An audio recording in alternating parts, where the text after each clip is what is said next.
হযরতে লুকমান হাকিম সন্তানকে ডেকে বললেন, বাবা তুমি চাচ্ছ তোমাকে আমি কিছু টাকা দেই, বিজনেস করো, তোমাকে দেওয়ার মতো টাকা আমার কাছে নাই। কিন্তু বাবারে, আমার একটা বন্ধু আছে, অনেক দূরে সাগরের পাড়ে তার বাড়ি, তার কাছে আমি 3000 স্বর্ণ মুদ্রা পাই, 3000 স্বর্ণের টাকা পাই। তার কাছে গিয়ে তুমি টাকা এনে বিজনেস করতে পারো, আমার কোনো আপত্তি নাই। কিন্তু বাবারে, ওখানে যাওয়ার আগে তুমি কঠিন কঠিন বিপদের সম্মুখীন হতে পারো, মরেও যেতে পারো, পৃথিবীতে হয়তো কোনোদিন বাঁচবে না, মরে যেতে পারো। তুমি কি পারবে ওই জায়গায় যেতে? হাকিম লুকমান বললেন, সন্তান শোনো, তোমাকে আমি ওসিয়ত করছি, টাকা আনতে যখন যাইবা, ঘর থেকে বের হলে মহা বিপদে পড়ে যাবা। 1 নাম্বার বিপদ হলো বাবারে, ঘর থেকে যখন বের হবা, যাওয়ার আগে 2 রাকাত সালাতুল হাজত পড়ে যাও। আমি হাকিম লুকমান বলছি, তুমি তো কঠিন বিপদের সম্মুখীন যাচ্ছ, হয়তো আর কোনোদিন ফিরে আসবে না। এই কঠিন বিপদ থেকে যদি নিজেকে বাঁচাতে হয়, ঘর থেকে বের হওয়ার আগে 2 রাকাত সালাতুল হাজত পড়ে যদি যাও, আমি বাবা বলে দিয়েছি, তোমার জিম্মাদার স্বয়ং আল্লাহ।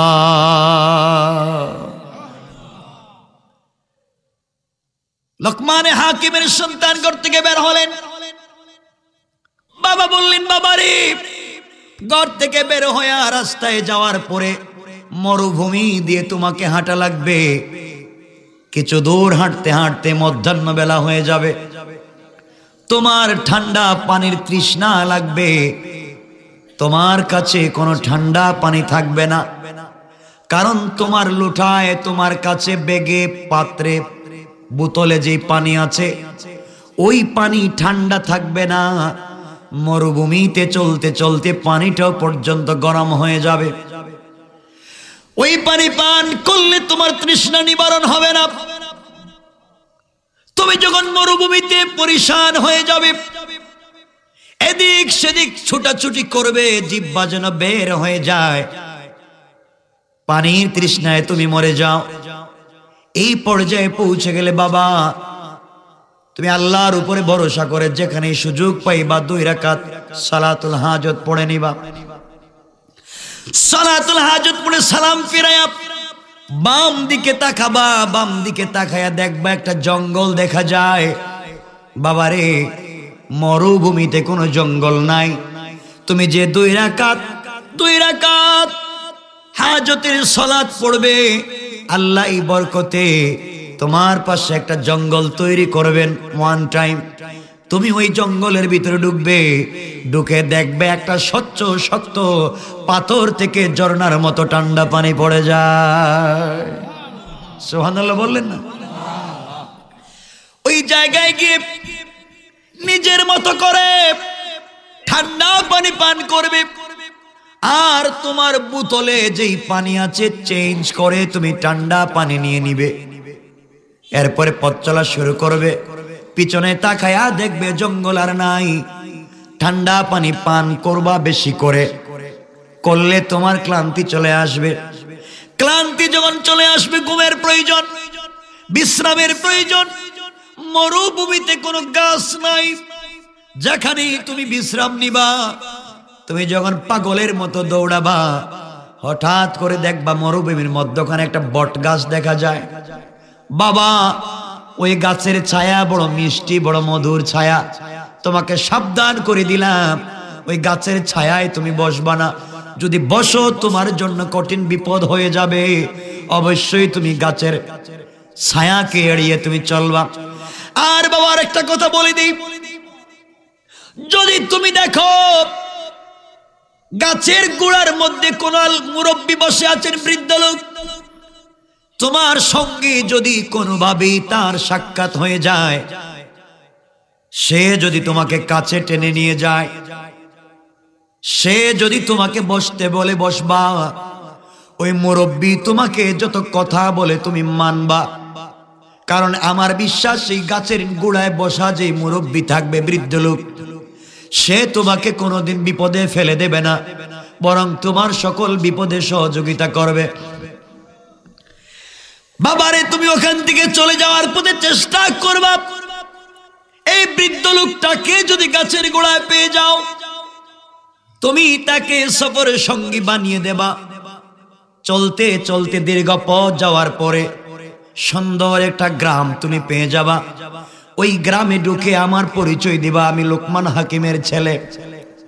এই কথা যদি তুমি বলো, এলাকার মানুষ তোমাকে সম্মান করবে, হাদিয়া দিবে, উপহার উপঢৌকন দিবে, তোমাকে মেহমানদারি করবে, 2-4 দিন তোমাকে ওখানে রেখে দিবে, অনেক আদর করবে।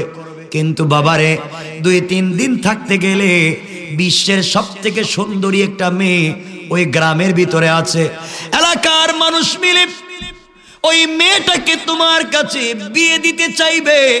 তুমি প্রাপ্ত যৌবনের অধিকারী একটা যুবক রে বাবা, তুমি ওই মেয়েটাকে দেখলে তুমি আকৃষ্ট হয়ে যাবা, পাগল হয়ে যাবা বিয়ে করবার জন্যে। আমি বাবার ওসিয়ত হলো, অবশ্যই অবশ্যই তুমি বিয়ে করবা না, এড়িয়ে চলবা। এই মেয়েকে যদি তুমি বিয়ে করো, তোমার জিন্দেগি ধ্বংস হয়ে যেতে পারে, তুমি মরে যেতে পারো, কঠিন বিপদের সম্মুখীন হয়ে যেতে পারো। আমি বাবার ওসিয়ত, ওই মেয়েকে তুমি বিয়ে করবা না। আর সকল কাজে তুমি ওই মুরব্বীর পরামর্শ মেনে চলবা।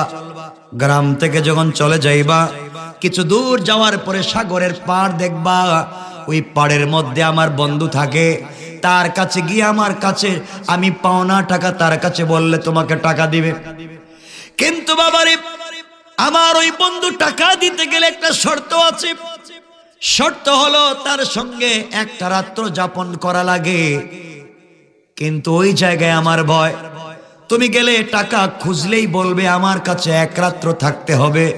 বাবা, তুমি যদি রাত্রবেলা থাকো, আমার ভয় হয় তুমি নাকি মরে যাও, কোনো বিপদে পড়ে যাও, এই জন্য থাকতে যাইবা না। দিনে দিনে ফিরবার চেষ্টা করবা, কারণ থাকতে গেলে মানুষ ফিরে আসে না। আর সকল কাজে তুমি ওই মুরব্বীর পরামর্শ গ্রহণ করবা। তারিখ ইবনে জারির তামারিতে লিখে হাকিম লোকমান শেষ পর্যন্ত বললেন, বাবা, যত বিপদ আসুক না কেন, যত মুসিবত আসুক না কেন, সকল বিপদের আগে, সকল বিপদের পরে 2 রাকাত সালাতুল হাজত পড়ে নিবা। আমার বিশ্বাস স্বয়ং আল্লাহ তোমার জিম্মাদার। সুবহানাল্লাহ বলেন। আমার মুসলমান বন্ধুগণ, এক পর্যায়ে লোকমান হাকিমের ছেলে ঘর থেকে বের হলেন। রাস্তায় যাওয়ার পরে তৃষ্ণার্ত হয়ে গেলেন, জিহ্বা যেন বের হয়ে যায়। কঠিন বিপদে পড়ে গেলেন, কি কষ্ট, বাবার কথা মনে পড়েছে। বাবা বলেছেন যত বিপদ হোক 2 রাকাত নামাজ পড়ে নিও। তিনি 2 রাকাত সালাত আদায় করলেন। আদায় করে আল্লাহর কাছে দোয়া করলেন। মুনাজাত শেষ করে বাম দিকে তাকায়া দেখেন, এই মরুভূমির মধ্যে সুন্দর একটা বাগান দেখা যায়, জঙ্গল। তিনি জঙ্গলের ভিতরে প্রবেশ করে দেখেন একটা পাথর থেকে ঝর্ণার মতো ঠান্ডা পানি গড়িয়ে পড়ে যায়। কাছে গেলেন, পানি পান করলেন। ঠান্ডা পানি নিজের মতো করে পান করে বোতলের মধ্যে ঠান্ডা পানি নিলেন। বের হয়ে গেলেন জঙ্গল থেকে। কিছু দূর চলবার পরে আবার পরিশান হয়ে গেলেন, কিছু ক্লান্তি চলে আসলো, বিশ্রামের প্রয়োজন। লোকমানের ছেলে বিশ্রামের জায়গা পাচ্ছেন না, এদিক সেদিক ঘুরতেছেন। হঠাৎ করে তাকায়া দেখেন মরুভূমির মধ্যখানে সুন্দর একটা বড় বট গাছের মতো একটা গাছ দেখা যায়, ছায়া আছে। মন চায় ছায়ায় গিয়ে তিনি যেন বিশ্রাম নেন। আবার মনে পড়ে গেছে বাবা নিষেধ করেছেন ওই গাছের ছায়ায় বসা যাবে না, বসলেই বিপদ। এমন সময় তাকায় দেখেন একজন বৃদ্ধ লোক ওই গাছের গোড়ায় বসে আছে। গাছের গোড়ায় বসে বসে কি যেন ধ্যান করতেছে। লোকমান হাকিমের ছেলেকে দেখে ডাক দিয়ে বলছে, বাবা এদিকে আসো, এদিক সেদিক তাকাও কেন, আমার কাছে বসো। তিনি বললেন, আঙ্কেল আপনাকে চিনতে পারলাম না। আমার বাবা বলেছেন এই গাছের গোড়ায় ছায়ায় বসা যাবে না, বসলেই বিপদ। বৃদ্ধ লোক ডাক দিয়া বলছে, বাবারে তোমার বাবা কি বলে নাই গাছের গোড়ায় যদি কোনো বৃদ্ধ লোককে পাও তার কথাগুলা মানবা, তার পরামর্শ মতো চলবা, সে তোমাকে বিপদে ফেলে দেবে না। তোমার বাবা কি বলে নাই?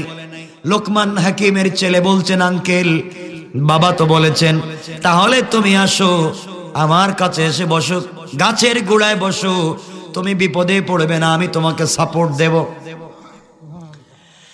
লোকমান হাকিমের ছেলে গাছের গোড়ায় গেলেন, ঠান্ডা পানি পান করলেন, 2 রাকাত নামাজ পড়লেন, সালাতুল হাজাত পড়ে গাছের গোড়ায় বিশ্রাম নিলেন। দীর্ঘ পথ চলবার কারণে ক্লান্ত ছিলেন। যখনই শুয়ে পড়লেন ঘুম লেগে গেল। ঘুম লেগে যাওয়ার পরে কিছুক্ষণ পরে একটা বিষাক্ত সাপ গাছের গোড়া থেকে বের হয়ে লোকমান হাকিমের ছেলের মাথায় দংশন করল। ঘুমের মধ্যে বিষাক্ত সাপের বিষে অজ্ঞান হয়ে গেলেন।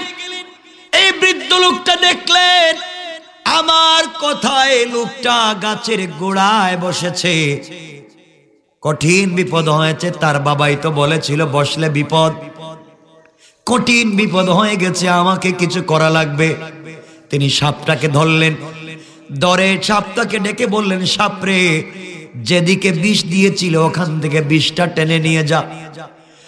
সাপ যখন হাকিম লোকমানের সন্তানের মাথার থেকে বিষাক্ত বিষগুলা নিয়ে গেল, নিয়ে যাওয়ার পরে এই বৃদ্ধ লোকের হাতে ছিল একটা ছুরি।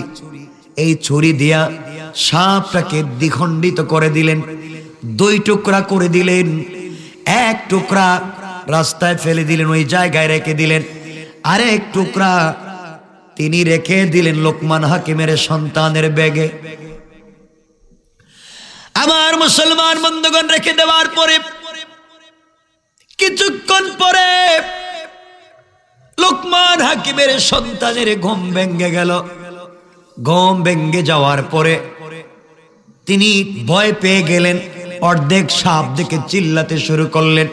বৃদ্ধ লোকটা বলছে, বাবা চিল্লাইয়া লাভ নাই, এই সাপ অর্ধেক মৃত, তোমার কোনো ক্ষতি করবে না, তোমার কোনো বিপদ হবে না। বিপদ ছিল তোমার মাথায় দংশন করেছে, আমি এই জন্য তাকে 2 টুকরা করে দিয়েছি, কিন্তু 1 টুকরা সাপ লোকমান হাকিমের সন্তানের ব্যাগের ভিতরে রেখেছেন, তা তিনি বললেন না। এইভাবে কিছু সময় চলে গেল। বৃদ্ধ লোকটা বললেন, বাবা কঠিন বিপদ থেকে বেঁচে গেলাম, মৃত্যুর হাত থেকে তুমি বেঁচে গিয়েছো, 2 রাকাত সালাতুল হাজত পড়ে নাও। তিনি 2 রাকাত সালাত আদায় করলেন। করার পরে ডাক দিয়ে বলছেন, আঙ্কেল আমাকে তো অমুক গ্রামে যাওয়া লাগবে, যাও। লোকমান হাকিমের ছেলে বলছেন, আঙ্কেল একা যেতে মন চায় না, আপনি যদি আমার সাথে যান। বৃদ্ধ লোকটা বলছে, তুমি যদি চাও আমি যাব। এই লোকটাকে সাথে নিয়ে লম্বা দীর্ঘ পথ চলা শুরু করলেন। গ্রামে যাওয়ার পরে গ্রামে যখন পৌঁছে গেলেন, নিজের পরিচয় দিলেন, বাবার পরিচয় দিলেন। দিতে দেরি হয়েছে, গ্রামের মানুষ পাগল হয়ে গেল। লোকমান হাকিমের ছেলে ভালোবাসতে লাগলো, সবাই দাওয়াত করে খাওয়াতে লাগলো। এইভাবে 2-3 দিন চলে যাওয়ার পরে 3 নাম্বার দিনে ওই গ্রামের কিছু লোক মিলে বিশ্ব সুন্দরী একটা মেয়েকে সাজায়া লোকমান হাকিমের ছেলের সামনে এনে দাঁড় করায়া বলছে, বাবারে এই মেয়েটা বিশ্ব সুন্দরী মেয়ে, এই মেয়েটাকে তুমি বিয়ে করে ফেলো। তিনি যখন মেয়েটার চেহারার দিকে তাকালেন, তিনি তো পাগল হয়ে গেলেন। এমন মেয়েকে তো জীবনে দেখি নাই, এত সুন্দর চেহারার মেয়েকে তো কোনোদিন দেখা যায় না, বিয়ে তো করতে মন চায়। হঠাৎ করে বাবার কথা মনে পড়ে গেল। বাবা বলেছেন, ওসিয়ত করেছেন, যদি এমন কোনো বিপদে পড়ে যাও অবশ্যই মেয়েকে বিয়ে করবা না, তোমার বিপদ হয়ে যাবে। লোকমান হাকিমের ছেলে তো চিন্তায় পড়ে গেলেন, বাবা নিষেধ করেছেন কিন্তু মন মানে না, এত সুন্দরী মেয়ে, আজ হোক কাল তারে বিয়ে হয়ে যাবে, যে কোনো ছেলে বিয়ে করবে, কিন্তু আমি তো পেলাম না। এই চিন্তা করে চতুর্থ দিনে তিনি এই বৃদ্ধ লোকটার সঙ্গে পরামর্শ করলেন, আঙ্কেল বাবা বলেছেন এমন বিপদে যদি আমি পড়ে যাই, কোন মেয়ের বিয়ের প্রস্তাব যদি আসে, আমি যেন বিয়ে না করি, করলে বিপদ। কিন্তু আমার বাবা তো বলেছেন আপনার পরামর্শ নিয়ে চলতে, আপনি বলেন তো বিয়ে করলে ক্ষতি হবে নাকি লাভ হবে? বৃদ্ধ লোকটা বললেন, বাবা তুমি বলো, তুমি কি মেয়েটার প্রতি পাগল, মেয়েটার প্রতি আসক্ত? যুবক ডেকে বললেন, আঙ্কেল আমার তো মন চায়, এই মেয়েকে বিয়ে করতে মন চায়। বৃদ্ধ লোকটা বললেন, মন যদি চায় বিয়ে করে নাও। লোকমান হাকিমের ছেলে বলছেন, আঙ্কেল কিন্তু বাবা তো বলেছেন বিপদ আছে। বৃদ্ধ লোকটা বললেন, বিপদ তো আসবে জানি, কিন্তু বিয়ে করার আগে পরে 2 রাকাত করে সলাতুল হাজত তুমি পড়ে না। সুবহানাল্লাহ পড়েন না? সংক্ষেপ কথা, বিয়ে হয়ে গেল। বিয়ে হয়ে যাওয়ার পরে এই বৃদ্ধ লোকটার সঙ্গে যখন পথ চলা শুরু করলেন, কিছু দূর যাওয়ার পরে শোনেন গ্রামের লোকেরা তাকাইয়া বলে, এই যে ছেলে। তিনি বললেন, আমি কোন ছেলে, কি হয়েছে? সবাই ডাক দিয়ে বলছে, যুবক রে, তোমার আগে এই মেয়েটার সঙ্গে আরো 10টা ছেলের বিয়ে হয়েছে, তোমার আগে এই মেয়ের সঙ্গে আরো 10টা ছেলের বিয়ে হয়েছে। বাসর রাত্রে, ফুলসজ্জার রাত্রে সকল ছেলেরা পর্যায়ক্রমে এই মেয়ের বাসায় ঘরে গিয়েছে। সকাল বেলা লাশ এসেছে, লাশ। 10টা ছেলেকে বিয়ে করেছে, 10টা ছেলেই মরে গেছে সকাল বেলা লাশ। আমরা চিন্তা করতেছি, লোকমান হাকিমের ছেলে বিপদে পড়ে গিয়েছো, এখন তুমি মরে যাবে। তিনি বললেন, আঙ্কেল ওরা কি বলে আমি নাকি মরে যাব? এখন নাকি আমার পালা, 10 জন তো মরেই গেল, এবার আমি মরে যাব, কি করা যায়?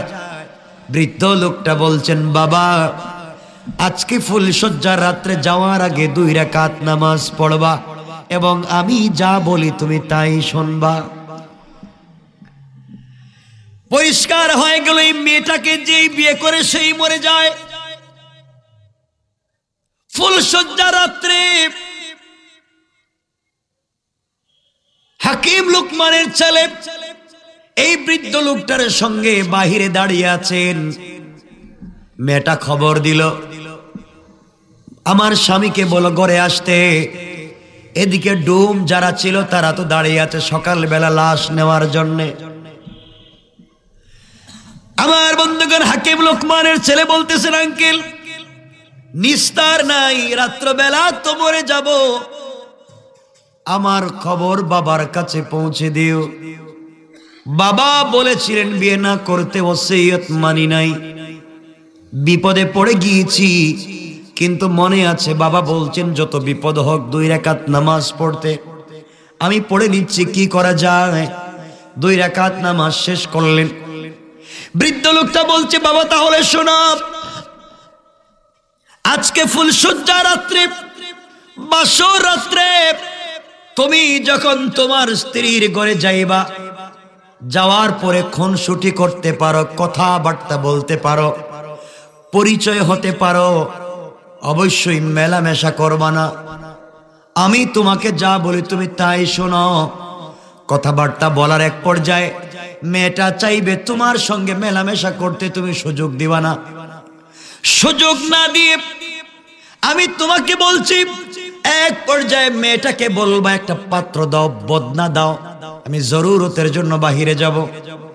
এই কথা বলে মেয়েটাকে বুঝাইয়া মেলামেশা না করে শুধু পরিচয় পর্বের পরে একটা বদনা হাতে নিয়ে তুমি আমার কাছে ঘর থেকে বের হয়ে আসবা, এসে আমার সামনে বদনাটা রেখে যাবা, লুটাটা রেখে যাবা, পাত্রটা রেখে যাবা। তুমি তোমার জরুরত ছেড়ে আবার স্ত্রীর সঙ্গে যাওয়ার সময় এই বদনা নিয়ে যাবা, আমি তোমাকে বলবো কি করা লাগবে। এখনো লোকমান হাকিমের ছেলে জানেন না উনি কে। আরে তারিখ ইবনে জারির তাবারির কথা যে আয়াত পড়েছি ওই আয়াতের ব্যাখ্যায় দেখে নিবেন। আমার বন্ধুগণ, এক পর্যায়ে লোকমান হাকিমের ছেলে ফুলসজ্জা রাত্রে স্ত্রীর ঘরে ঢুকলেন। স্ত্রী বারবার চায় মেলামেশা করতে, তিনি মানেন না। তিনি পরিচয় নিলেন, একজনের সঙ্গে আরেকজনের পরিচয় হলো, চিনা জানা হলো। রাত্র যখন গভীর হয়ে গেল, অন্ধকার, সবাই যখন নিস্তব্ধ, পিন পতন নীরবতা ঘুমিয়ে গিয়েছে, তিনি বললেন স্ত্রী রে, আমার জরুরত আছে, প্রয়োজন আছে, বাইতুল খালা ইস্তেঞ্জায় যাওয়া লাগবে, আমাকে একটা বদনা দাও, পাত্র দাও, বাহিরে যেতে চাই। স্ত্রী একটা বদনা হোক, পাত্র হোক, লোটা হোক একটা দিয়েছে। তিনি ওটা হাতে নিয়ে বৃদ্ধ লোকটার সামনে এসে বললেন, আঙ্কেল এটা নেন। কেন বলছেন? বদনা নিয়ে আসার জন্য, আপনি নেন। ওটা তিনি দিয়ে দিলেন। দিয়ে দেওয়ার পরে অজু ইস্তেঞ্জা করে আসার পরে মুরব্বি বলতেছে, বাবা ওটা আবার নিয়ে যাও। তবে একটা কথা তোমাকে বলে দেই, এখন ঘরে ঢুকবার পরে তোমার স্ত্রী তোমার সঙ্গে জোর জবরদস্তি করবে মেলামেশা করবার জন্য, কিন্তু সাবধান, ততক্ষণ পর্যন্ত মেলামেশা করবা না। স্ত্রীকে বলবা আমি মেলামেশা করব, শর্ত আমার আছে। আমার শর্ত হলো এই বদনায় তোমাকে প্রস্রাব করা লাগবে, এই লুটায়, এই পাত্রে তোমাকে প্রস্রাব করা লাগবে। যতক্ষণ পর্যন্ত এই পাত্রে তুমি প্রস্রাব না করবে ততক্ষণ পর্যন্ত মেলামেশা করব না। বন্ধুগণ, লোকমান হাকিমের ছেলে ঘরের ভিতরে প্রবেশ করলেন। অনেক কথাবার্তার এক পর্যায়ে মেয়েটা যখন তার স্বামীর সঙ্গে মেলামেশা করতে চায়, তিনি বললেন, না, আমার শর্ত আছে, তুমি এই পাত্রে এই বদনায় প্রস্রাব করো, এরপরে তোমার সঙ্গে মেলামেশা করব। স্ত্রী এক পর্যায়ে কথাগুলা এক পর্যায়ে স্বামীর কথা মানতে বাধ্য দেখছে, আর মেলামেশাই করবে না। স্ত্রী তো জানেই কথা, স্বামী তো সকালে মরে যাবে, তোলে একটা রাত্র মেলামেশা করে নেই। বাধ্য হয়ে সেই বদনায় প্রস্রাব করল। লোকমান হাকিমের ছেলেকে এই বৃদ্ধ লোকটা বলছেন, স্ত্রী প্রস্রাব করার পরে ডাকনা দিয়া ডেকে দিও, এই বদনাটাকে ডেকে দিয়ে আবার তুমি বাহিরে এসে ওটা আমার কাছে দিয়া দিও, দিয়ে তুমি ঘরের ভিতরে যাইও, স্ত্রীর সঙ্গে মেলামেশা করো। আর এই সময় তুমি ওযু করে 2 রাকাত নামাজ পড়ে যাইবা। আমার বিশ্বাস 10 জন মারা গিয়েছে, তুমি আর মরবা না। সুবহানাল্লাহ বললেন না? আমার মুসলমান বন্ধুগণ, এক পর্যায়ে হাকিম লোকমানের ছেলে ঘরের ভিতরে গেলেন, স্ত্রী প্রস্রাব করলো, পাত্রটাকে ডেকে দিয়া মুরব্বির কাছে এনে দিয়া বলছেন, আঙ্কেল এটা নেন, আমি গেলাম। ওযু করলেন, 2 রাকাত নামাজ পড়লেন, ঘরের ভিতরে গেলেন, স্ত্রীর সঙ্গে মেলামেশা করলেন। সকাল হয়ে গেল। ডুম যারা ছিল, লাশ যারা নিয়ে যায়, সকালে এসে দেখে দরজা লাগানো, টাস টাস করে দরজা ভেঙ্গে পায়ে ধরে টানতেছে লোকমান হাকিমের ছেলের। ওরা মনে করেছে লাশ তো প্রতিদিন এভাবেই টানে, 10টা টানছে। টান যখন দিয়েছে তিনি দাঁড়িয়ে গিয়েছেন। বাপরে বাপ, লাশ দেখিয়ে এখন দাঁড়িয়ে গেছে। সুবহানাল্লাহ বললেন না? আল্লাহু আকবার বলেন। কথা তো অনেক, মাত্র শেষ করে দিব না? না, আপনারা বললে তো হবে না, আমাকে বলে দিয়েছে এটাই। আপনাদের তো অসুবিধা হচ্ছে দেখতেছি, কিন্তু সময় কম।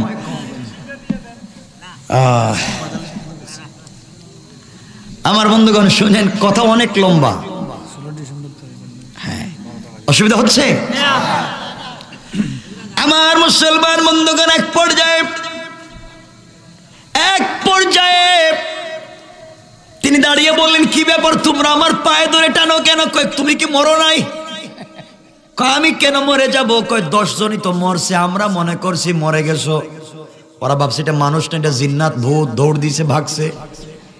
সবাই যখন তাকে ছেড়ে চলে গেছে, স্ত্রী বলে, স্বামী কি ব্যাপার তুমি দেখি মরো নাই? লোকমান হাকিমের ছেলে বললেন, তোমরা কি চিন্তা করো সবাই মরে যাক? তিনি বের হয়ে আসলেন, এই মুরব্বীর সঙ্গে দেখা করলেন, বলেন আঙ্কেল সবাই মরে যায়, আমি মরলাম না কেন আপনি বলেন? বৃদ্ধ লোকটা বলছেন, বাবা তাহলে শোনো, পুরা এলাকার মহল্লার লোক জমা হয়ে গেছে, লোকটা তো মরে গেছে, এসে দেখে জিন্দা।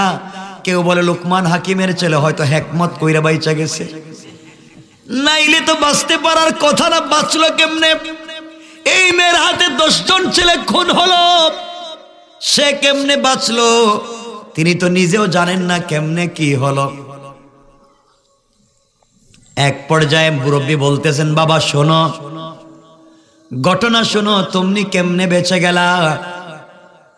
আমি জানতে পারলাম এখানে একটা কঠিন দুর্ঘটনা আছে। দুর্ঘটনা হলো, তোমাকে কেন বলেছি একটা পাত্র বদনার কথা বলবা, স্ত্রীকে বদনায় তুমি প্রস্রাব করাবা। শোনো রে বাবা, এখন ওই বালতিটা বা বদনাটা পাত্রটা খোলো, দেখো তো কি আছে। লোকমান হাকিমের ছেলে খুললেন, খুলে দেখেন 2টা আস্ত সাপ আর একটা কাটা সাপ। আশ্চর্য হয়ে গেলেন, কি ব্যাপার আঙ্কেল? আমার স্ত্রী প্রস্রাব করছে, খালি একটা পাত্র রাখলাম, সাপ আসলো কোত্থেকে? এগুলা তো দেখতেছি অনেক বিষাক্ত সাপ। 2টা সাপ মারামারি করতেছে দেখেন, আর একটা কাটা সাপ। কাটা হলো ওই কাটা সাপ, এক পিস যে গাছের গোড়ায় ফেলে দিয়েছিলেন, আর এক পিস যে ব্যাগে ছিল, মনে আছে? এই এক পিস। লোকমান হাকিমের ছেলে বলছেন, আঙ্কেল আমি কিছুই বুঝি না, আমাকে বুঝাইয়া দেন। মুরব্বী বললেন, বাবা শোনো, আমি জানতে পারলাম এই মেয়েটার ভিতরে 2টা বিষাক্ত সাপ পেটের ভিতরে আছে। আমি জানতে পেরেছি এই মহিলার পেটের ভিতরে 2টা বিষাক্ত সাপ আছে। সে যখন বিয়ে করে কোনো ছেলের সঙ্গে মেলামেশা করতে যায়, ওই বিষাক্ত সাপ দংশন করে তাদেরকে মেরে ফেলে, এই জন্য তারা মরে যায়। আমি যখন জানতে পারলাম, এই জন্য তোমার ব্যাগের ভিতরে অর্ধেক একটা সাপ ছিল, ওই সাপটাকে তোমার ওই লুটায় বদনায় রেখে দিলাম। রেখে দিয়ে বলেছি স্ত্রীকে বলবা ওই জায়গায় প্রস্রাব করতে। স্ত্রী যখন প্রস্রাব করতে গেল, ভিতরে 2টা সাপ, বাহিরে যখন একটা সাপকে দেখেছে, ওকে মারবার জন্য 2টা বের হয়ে চলে এসেছে। চলে আসার পরে আমি বলেছি মুখটা ঢেকে দাও। সাপ বের হয়ে গিয়েছে, তুমি বেঁচে গিয়েছো, এই জন্য তুমি মরো নাই। আর ওই 3টাকে মেরে ফেললাম, হত্যা করে ফেললেন। বন্ধুগণ শুনবেন, ওই জায়গায় তিনি 2 রাকাত নামাজ পড়ে আল্লাহর কাছে শুকরিয়া আদায় করলেন। লম্বা কথা সংক্ষেপ করে বলি, দীর্ঘ পথ আবার তারা চলতে লাগলেন, সামনের দিকে যেতে লাগলেন। যেতে যেতে সাগরের পাড়ে চলে গেলেন। গিয়ে দেখেন একজন বৃদ্ধ লোক বসে আছে। ডাক দিয়ে বলেন, আঙ্কেল আমি লোকমান হাকিমের ছেলে, আপনি আমার বাবার টাকা পয়সা দিয়ে দেন। 3000 স্বর্ণের টাকা আপনার কাছে আমার বাবা পান। লোকটা বলতেছে, বাবা আমি তো দিতে চাই, তোমার বাবা প্রায় দিন প্রায় সময় লোক পাঠায়, কিন্তু আমার শর্ত হলো রাত্রে থাকা লাগবে, কেউ থাকে না বিদায় টাকা দিতে পারি না। তুমি যদি আজকে রাত্রে থাকো, সকালবেলা তোমাকে টাকা দিব। লোকমান হাকিমের ছেলে বললেন, না থাকা যাবে না, বাবা নিষেধ করেছেন, থাকলে বিপদ আছে, থাকা যাবে না। হঠাৎ মনে পড়লো বাবা বলেছেন যত বিপদ হোক না কেন সকল কাজে মুরব্বীর কাছ থেকে পরামর্শ নিতে হবে। বৃদ্ধ লোকটাকে বলেন, আঙ্কেল আপনি বলেন, আপনি বলেন রাত্রে থাকবো কিনা, চলে যাব, না থাকলে টাকা পাওয়া যাবে না। মুরব্বি বলছেন বাবা যেহেতু আসছো টাকার জন্য, তো টাকা ছাড়া গিয়ে তো লাভ নাই, মধ্যখানে যা হয়েছে তো সব ফাও ফাও হইল। তোমার উদ্দেশ্য তো ছিল টাকা, বাবার কাছ থেকে আসছো টাকা নেওয়ার জন্য, বিজনেস করার জন্য, মধ্যখানে বিয়ে করছো, যা করছো সব তো এমনে এমনে, টাকা তো পাইলা না। আসছো যেহেতু টাকা নিয়ে যাও, রাত্রে থাকো। লোকমান হাকিমের ছেলে বলেন আঙ্কেল থাকলেই তো মরা লাগবে। তিনি বলছেন আমার বিশ্বাস তুমি 2 রাকাত সালাতুল হাজত পড়বা, আমার বিশ্বাস আমার আল্লাহ তোমাকে হেফাজত করে দিবে। সুবহানাল্লাহ পড়লেন না? আমার মুসলমান বন্ধুগণ, মুরব্বিকে বলেন আঙ্কেল আমরা রাত্রে থাকবো। এই লোকটা যার কাছে লোকমান হাকিম টাকা পান, সে একটা বাড়ি বানাইছে সাগরের মধ্যখানে, প্রায় সাগরের মধ্যখানে পাড়ের মধ্যে চড়ে একটা 2তলা বাড়ি বানাইছে। 2তলার এক রুমে সে নিজে থাকে, আরেক রুমে তার 2টা সন্তান থাকে। আর যারা তার কাছে ঋণের টাকা নিতে আসে, পাওনা টাকা নিতে আসে, তাদেরকে নিচতলায় ঘুমাইতে দেয়। তারা যখন নিচের তলায় ঘুমাইয়া যায়, তখন রাত্রবেলা সাগরের জোয়ার এসে নিচতলা ডুবাইয়া দেয়, লোকগুলা মরে যায়, সকালে টাকা দেওয়া লাগে না। প্রতারণা বুঝতেছেন আপনারা? শুধু সংক্ষেপ করে বুঝিয়ে দিচ্ছি তার প্রতারণার সিস্টেম। মানে যেই টাকা নিতে আসবেন মরা লাগবে, টাকা পাবেন না। আমার মুসলমান বন্ধুগণ, তারা 2 জনকে নিচতলায় ঘুমাতে দিলাম। হাকিম লোকমানের ছেলে 2 রাকাত নামাজ পড়লেন। এই মুরব্বি ঘুমাতে গেলেন, ঘুম আসে না। তিনি বুঝতে পারলেন কখন জানি পানি আসবে, জোয়ার এসে ডুবাইয়া দিবে, মইরা যাম। ওরা তো উপরে ঘুমায়, যখন জোয়ারের পানি আসতেছে, বৃদ্ধ লোকটা লোকমান হাকিমের ছেলেকে ঘুম থেকে ওঠায় বলছে বাবা উঠো, থাকলে মরা লাগবে, চলো 2তলায় যাই। ও তো মনে করছে তালা মাইরা গেছি, এরা ভিতরে আছে, বাইরে হইতে পারবে না। কিন্তু জানে না এটা তো লোকমান হাকিমের ছেলে, যার কথা আমার আল্লাহ পছন্দ করে কোরআনে কারীমের সূরা নাজিল করেছেন। কোন সুবহানাল্লাহ। কোরআন বুঝো, কোরআন থিসিস করো। আমার মুসলমান বন্ধুগণ, এই জন্য আল্লাহ বলছেন কোরআন একটা লাইট। কোরআনে কারীমের সূরা ইব্রাহিমের প্রথম আয়াতে বলছেন আলিফ লাম রা কিতাবুন আনজালনাহু ইলাইকা লিতুখরিজান নাসা মিনাজ যুলুমাতি ইলান নূর। আল্লাহ রাব্বুল ইজ্জত ওয়াল জালাল বলে দিয়েছেন কোরআন একটা ম্যাগনেট, কোরআন একটা চুম্বক, কোরআন একটা লাইট। সিস্টেমে অন্ধকারে যদি লাগাইয়া দিতে পারো, অন্ধকার থাকবে না, গোটা এলাকা আলোকিত হয়ে যাবে। কোন সুবহানাল্লাহ। জোয়ার যখন চলে আসলো, 2 জন উপরে উঠলেন, ছেলেদের দরজায় নক করলেন, দরজা খুলে দিয়েছে। ওরা 2 জন জানতো না বাবার পলিসি শয়তানি। কারণ সকালবেলা সন্তানেরা ঘুম থেকে উঠার আগে বাবার লাশগুলাকে সাগরে বাসায়া দিত, এই জন্যে কারো ঋণের টাকা দিত না, সন্তান এগুলা জানতো না। 2 জন লোক যখন উপরে উঠে গেল, দরজায় নক করেছে, 2 ভাই দরজা খুলে দিয়েছে। কি ব্যাপার, আপনারা আসছেন কেন? বাবা নিচে ঘুমাইতে পারি না, কখন জোয়ারের পানি চলে আসে। তোমরা 2 ভাই যে রুমে ঘুমা, আমাদেরকে আজকে রাতে থাকতে দাও। ওরা তো জানে না কেন এসেছে 2 জন, তাদের বাবার সঙ্গে কি লেনদেন। 2 ভাই ডাক দিয়ে বলছে আঙ্কেল আপনি নিয়ে এসেছেন লোকমান হাকিমের ছেলে, ওনাকে বিশ্বের মানুষ বড় পছন্দ করে, ওনার ছেলেকে আমিও পছন্দ করি, এই জন্য আমরা 2 ভাই আজকে রাত্রে নিচতলায় থাকবো, আপনারা 2তলায় থাকেন। সুবহানাল্লাহ বললেন না? আল্লাহ বলছেন এটা আমার কৌশল। আল্লাহ বলছেন ওয়া মাকারু ওয়া মাকারা আল্লাহ ওয়াল্লাহু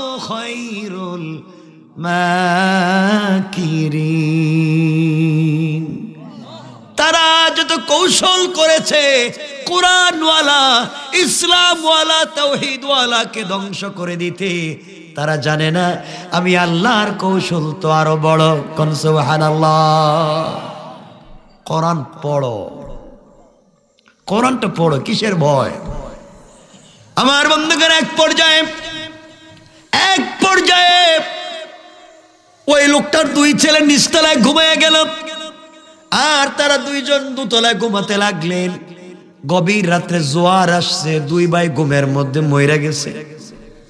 সকালবেলা ওই লোকটা ঘুম থেকে উঠে আগে ছেলেদের দরজায় তালা মারছে যেন বাইরে হইতে না পারে। আসলে জানে না ভিতরে ছেলে নাই, দুইজন পথিক শুয়ে আছে। নিচের রুমে আসছে মুসাফির দুইজন লোকমান হাকিমের ছেলে, আর ওই বৃদ্ধ লোকটার লাশ সাগরে ভাসায়া দেওয়ার জন্য দরজা খুলে দেখে তার ছেলে। আল্লাহ বলছেন কৌশল করছিলে আরেকজনকে মারবে, আমি আল্লাহ তো কৌশল তোর উপরে দিলাম, শয়তানি করিস না। আমার বন্ধুগণ কষ্ট পাইল, দোতলায় গেল। দোতলায় গিয়ে দেখে নক করেছে, তালা খুলেছে, খুলে দেখে লোকমান হাকিমের ছেলে আর মুরব্বী। কয় আপনারা এখানে কেন? কয় আপনার টাকা দেয়া লাগবে, আজকে শয়তানিতে কাজ হবে না।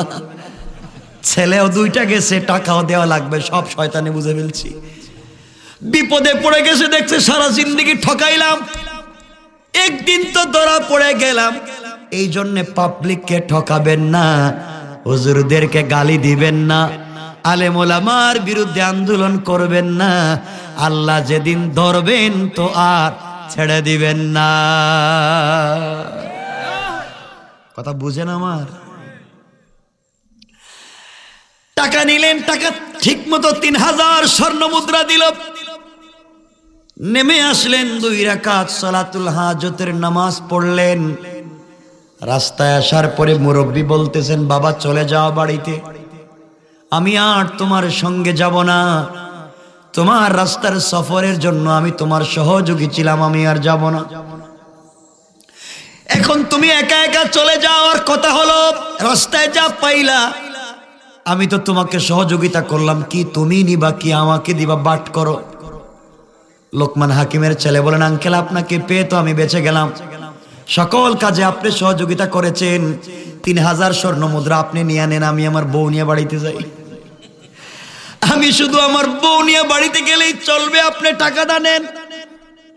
মুরব্বী বলছে, বাবা তুমি যদি আমাকে টাকা দেও, তোমার সফরের মূল উদ্দেশ্য ছিল টাকা, বাবার কাছ থেকে এসেছো টাকা নিয়ে বিজনেস করবা, তুমি আমাকে টাকা দিলে তুমি কেমনে চলবা? টাকাটা কয়, তাহলে অর্ধেক নেন। মুরব্বী বলছেন, বাবা বউ তুমি নিয়ে যাও, টাকাও সবগুলা তুমি নিয়ে যাও, আমার টাকাও লাগবে না, পয়সাও লাগবে না, কিছুর ভাগ চাই না। তোমার কাছে একটা ওসিয়ত করে যাই, বাড়িতে গিয়ে তুমি তোমার বাবার কাছে আমার পরিচয় দিয়ে সালামটা জানাইয়া দিবা। এবার লোকমান হাকিমের ছেলে ডাক দিয়ে বলেন, আঙ্কেল আপনার পরিচয়টা তো জানলাম না, কিসের পরিচয় দিব বাবার কাছে? এমন সময় মুরব্বী বলতেছেন, যুবক তুমি শোনো, আমার পরিচয় জানো না? আমি হলাম মালাইকাতুল্লাহ, আল্লাহর একজন রহমতের ফেরেশতা।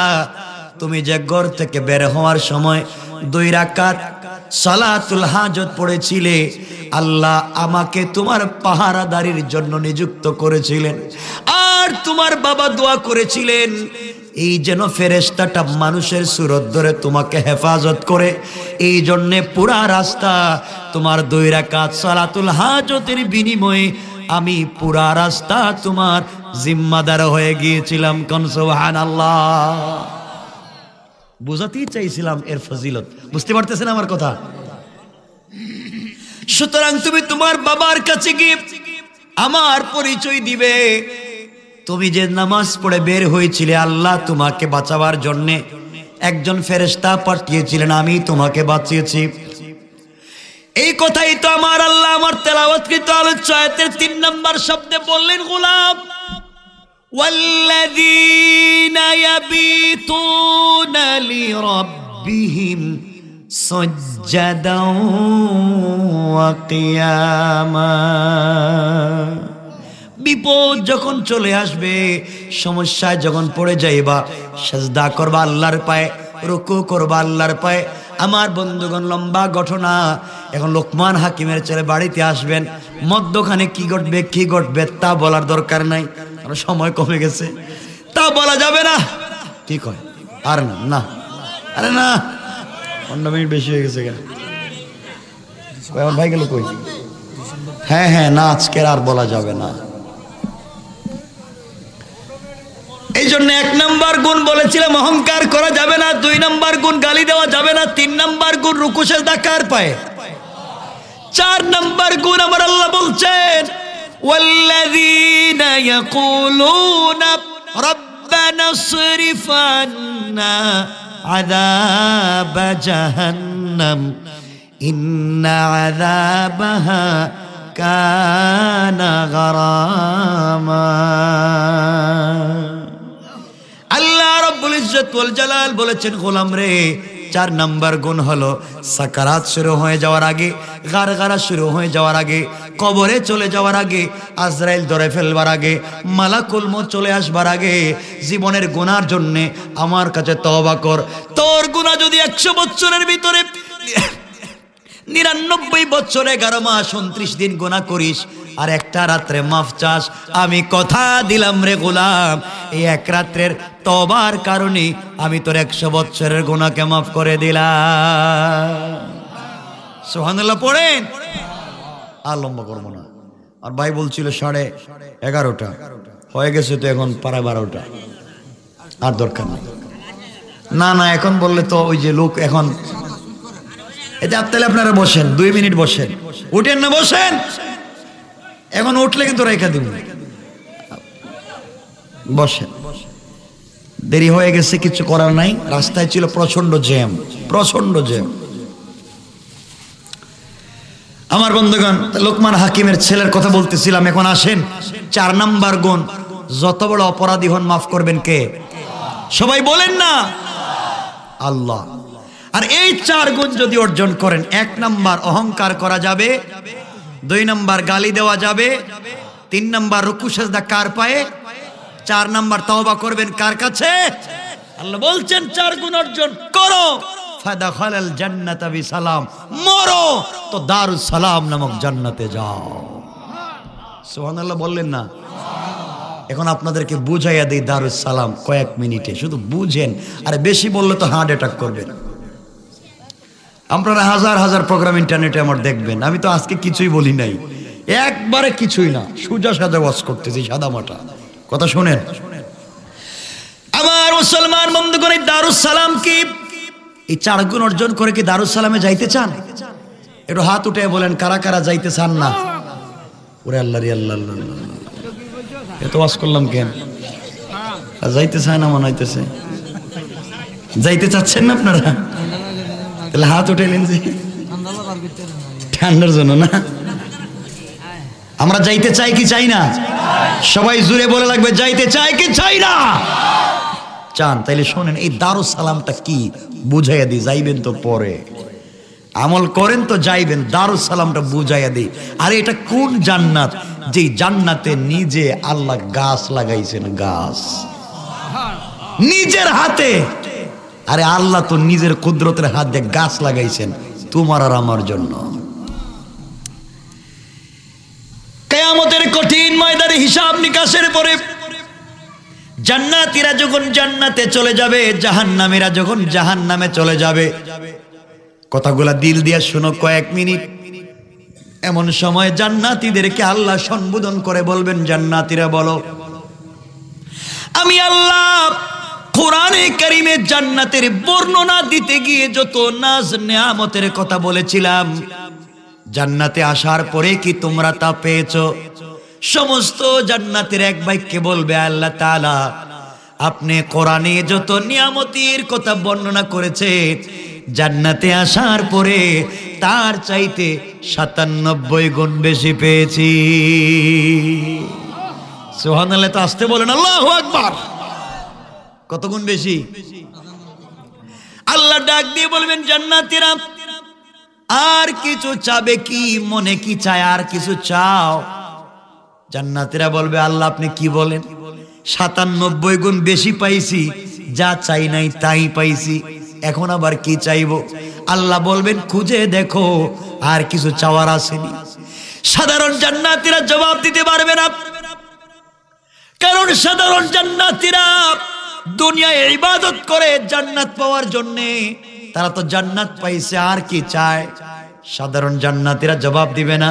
সমস্ত জান্নাতীরা মিলে উলামায়ে কেরামের কাছে যাবেন, মোল্লা মৌলবীদের কাছে যাবেন, আর বলবেন হুজুর আপনাদের ওয়াজ শুনে শুনে জান্নাত পর্যন্ত আসলাম, আল্লাহ যত নিয়ামতের কথা বলেছেন তার চাইতে 97 গুণ বেশি পাইলাম। এবার আল্লাহ বলছেন আর কিছু চাবো কি? আমরা জানি না আর কিছু চাওয়ার আছে কি, আপনারা বলেন। এবার উলামায়ে কেরাম আল্লাহকে ডাক দিয়া বলবেন আয় আল্লাহ তাআলা, দুনিয়ায় ইবাদত করেছি, জান্নাত পাওয়ার জন্য ইবাদত করি নাই। আয় আল্লাহ তাআলা, জান্নাতে এসেছি, জান্নাতের নাজ নিয়ামত পেয়েছি, জান্নাতের আঙ্গুর আপেল পেয়েছি, জান্নাতের হুর গিলমান পেয়েছি, জান্নাতের বিল্ডিং বালাখানা পেয়েছি। আয় আল্লাহ তাআলা, এগুলার জন্য দুনিয়ায় ইবাদত করি নাই। মুনিব, দুনিয়ার জমিনে যথেষ্ট আঙ্গুর আপেল ছিল, দুনিয়ার জমিনে যথেষ্ট সুন্দরী নারী ছিল, দুনিয়ার জমিনে যথেষ্ট বিল্ডিং বালাখানা ছিল, ঠান্ডা রাত্রে সবগুলাকে ফেলে দিয়েছি, সবগুলাকে ফেলে দিয়ে গভীর রজনীতে তোমাকে না দেখে তোমার কুদরতের পায়ে সিজদায় পড়ে ডাক দিয়া বলেছি আল্লাহ, দিদার পাই নাই, এই জান্নাতের কোনো প্রয়োজন নাই। আয় আল্লাহ, তুমি আমাদেরকে প্রয়োজনে জাহান্নামে দিয়ে দাও, তবে জাহান্নামের এমন গর্তে তুমি আমাদেরকে নিক্ষেপ করে দিও যে গর্তে পড়ে গেলে দুইটা নয়ন ভরে আল্লাহকে দেখা যায়। সুবহানাল্লাহ বলেন না, জোরে পড়েন। আল্লাহ বলবেন জান্নাতীরা অভিমান করার দরকার নাই, দুনিয়ায় কষ্ট করেছো, এবার জান্নাতে এসে অভিমান করার দরকার নাই। আমি আল্লাহ তোমাদের সঙ্গে ওয়াদা দিয়েছিলাম জান্নাতে আসলে তোমাদের সঙ্গে দেখা করব, সুতরাং জান্নাতীরা যাও যাও দারুস সালাম নামক জান্নাতে চলে যাও। এই যে দারুস সালাম, দারুস সালাম নামক জান্নাতে চলে যাও। এই জান্নাতের ভিতরে আমি আল্লাহ একটা প্রোগ্রামের আয়োজন করব, একটা অনুষ্ঠান করব।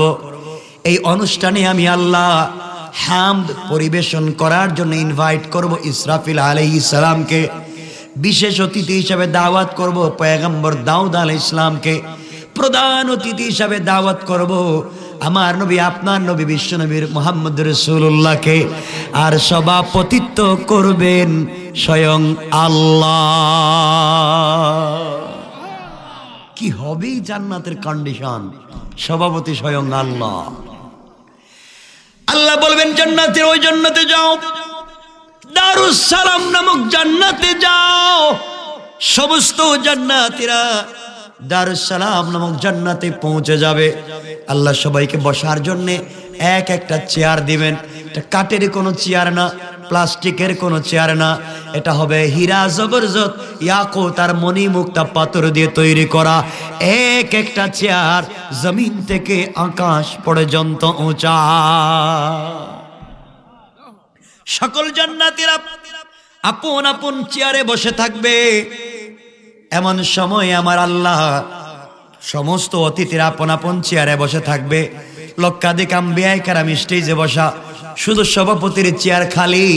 আল্লাহ বলছেন ওগো নবীজি, তোমার যেই উম্মত আমার কোরআনের 4 গুণ মানবে, ওই সময়ে আমি আল্লাহ তারা থাকবে জান্নাতে বসা, আর আমি দারুস সালামের পর্দা সরাইয়া তোমার গোলাম উম্মত গুলাকে আমি নিজে সালাম দিব। কোন সুবহানাল্লাহ। এই কথা আমার আল্লাহ কোরআনে কারীমে বলেছেন, তাহিয়াতুহুম ইয়াউমা ইয়ালকাউনাহু সালাম। আল্লাহ রাব্বুল ইজ্জত ওয়াল জালাল বলে দিয়েছে, ওগো নবীজি তোমার উম্মতেরা জান্নাতে বসে থাকবে, আর আমি আল্লাহ পর্দা সরাইয়া নিজে খালিক হয়ে আমি আমার গোলামদেরকে সালাম দিব। কোন সুবহানাল্লাহ।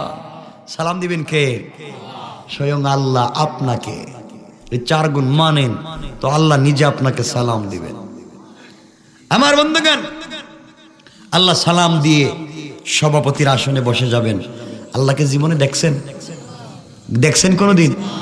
সরাসরি আপনার চোখ দিয়ে জান্নাতে আল্লাহকে দেখবেন তো কেমন স্বাদ, কেমন মজা, কি কন্ডিশন হবে জান্নাতের, পৃথিবীর কোনো মানুষের ভাষা নাই বুঝাইয়া দেওয়ার। আর আজকে তো সময় নেই যে আমি বলে দিব। আমার বন্ধুগণ, এক পর্যায়ে আল্লাহ বসে যাবেন, সমস্ত জান্নাতীর আল্লাহর চেহারার দিকে তাকায়া পাগল হয়ে যাবে, কি দেখতেছি, স্বয়ং আল্লাহ হাজির। সবাই যার যার চেয়ারে বসা। আল্লাহ বলবেন, ইসরাফিল কোথায়? তুমি তো হাম পরিবেশন করা লাগবে, কিন্তু আমি আমার জান্নাতীদের সঙ্গে ওয়াদা করেছিলাম এই 4 গুণ যদি তারা দুনিয়ায় মানে, জান্নাতে আসলে আমি তাদেরকে মেহমানদারি করব, একটু নাস্তা করাবো। নাস্তা সুবহানাল্লাহর দরকার নাই, নাস্তা করাবেন কে? কথা বলেন না কেন? আল্লাহর নাস্তা খাইতে রাজি আছেন? ওরে বাপ রে বাপ, কি খাইতে চায় সবাই, এটা আমল করতে নাই। এমন সময় আমার আল্লাহ জান্নাতের হুর গেলমানদেরকে ডাক দিবেন, দাসীদেরকে ডাক দিবেন, তোমরা কোথায়? আমার জান্নাতীদের সঙ্গে ওয়াদা করেছিলাম আজকে তাদেরকে মেহমানদারি করাবো। যাও যাও, দুনিয়ার মাটির রস চিপে খাই বানাইয়া, খামির বানাইয়া রুটি তৈরি করো, আর মাছের কলিজা বের করে 1,60,000 আইটেমের নাস্তা বানাইয়া 60,000 80,000 খাদেমা 2 হাতে 1,60,000 নাস্তার প্লেট নিয়া একজন জান্নাতের সামনে হাজির হয়ে যাবে। একজনের সামনে কয়জন? একজনের সামনে কয়জন খাদেম? 80,000। আর প্লেট থাকবে 1,60,000। 1,60,000 নাস্তার প্লেট। আপনি কয়টা খাইবেন? কয়টা? কিছু কয় না দেখা যায়। আল্লাহু আকবার বলেন না। আপনি মনে করবেন 1,60,000 নাস্তার প্লেট, আরো হইলে তো খাইতে পারতাম। আল্লাহ বলবেন, গোলাম চিন্তা করিস না, যেই প্লেট দিছি, যেই টেবিলে রাখছি, এই টেবিলটাও খাবার ভাঙ্গা খায়া ফেলাইস। সুবহানাল্লাহ বলেন না, আল্লাহু আকবার। আল্লাহ দিবেন। এমন সময় খাদেমেরা নিয়ে আসবেন, হুরেরা নিয়ে আসবেন, গিলমানের পানির পাত্র নিয়ে আসবে, যারা বলে পান পাত্র, পানি ঢেলে ঢেলে দিবেন। হুরেরা হাঁটবে, আপনার তাকায় দেখবেন কি সুন্দর, যাদের শরীরের গুস্ত তো না, চামড়া বেদ করে, হাড্ডি বেদ করে, গুস্ত বেদ করে, হাড্ডির ভিতরে যে মজ্জা আছে তাও দেখা যায়। সুবহানাল্লাহ বলেন না। সবাই হাঁটতেছে, আপনার সামনে নাস্তা। আল্লাহ বলবেন, খাও না। আপনি কাঁটা চামচ দিয়ে মুখে নাস্তা খাইতে যাইবেন, আল্লাহ বলবেন, ইসরাফিল একটু পড়ো না আমার হামটা।